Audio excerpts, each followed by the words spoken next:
Hi viewers, எல்லாருக்கும் வணக்கங்க. இன்றைக்கி நம்ம யூடியூப் சேனலில் திருப்பள்ளி எழுச்சி 8வது பாடல் தான் பார்க்க போகிறோம்.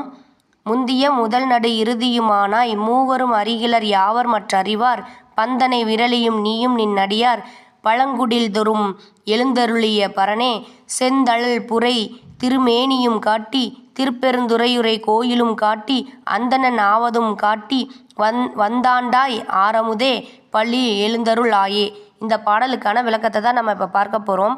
என்னை ஆட்கொண்ட ஆரமுதான சிவனே, பூப்பந்தை கைவிரல்களில் வைத்திருக்கும் பார்வதி தேவியுடன் அடியவர்களின் பழைய வீடுகளுக்கு வந்தருளும் பரமேஸ்வரனே, வாழ்வின் முதலும் நீயே இறுதியும் நீயே, இடைப்பட்ட வாழ்வை நடத்திச் செல்பவனும் நீயே.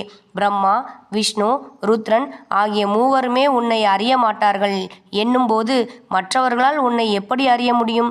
உன்னை அறிய முற்பட்ட போது நீ நெருப்பாக நின்றாய். திருப்பெருந்துறை கோயிலை என் கண்ணில் காட்டினாய். அந்தணரின் வேடத்தில் வந்து என்னை ஆட்கொண்டாய். அத்தகைய சிறப்புகளை உடையவனே, நீ துயில் எழுவாயாக என்று இறைவனை எழுப்புகிறார் மாணிக்க வாசகர். படைத்தல், காத்தல், அழித்தல் ஆகிய 3 தொழில்களை செய்பவர்கள் பிரம்மன், திருமால், ருத்ரன் ஆகிய மூவர். இவர்களுக்கெல்லாம் முதலாக இருப்பவன் சிவன் என்பதால் மூவரும் அறிகிலர் என்றார் மணிவாசகர்.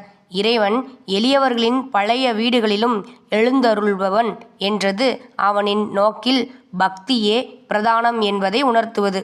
பந்தனை விரலி என பார்வதியை சொன்னது பூப்பந்து விளையாடும் அன்னையின் மகிழ்ச்சியான மனநிலையை சுட்டிற்று. செந்தழல் புரை திருமேனி என்றது திருவண்ணாமலையில் அடிமுடி தேடிய பிரம்மனுக்கும் திருமாலுக்கும் ஜோதி வடிவாக காட்சி தந்த புராணத்தை குறித்தது.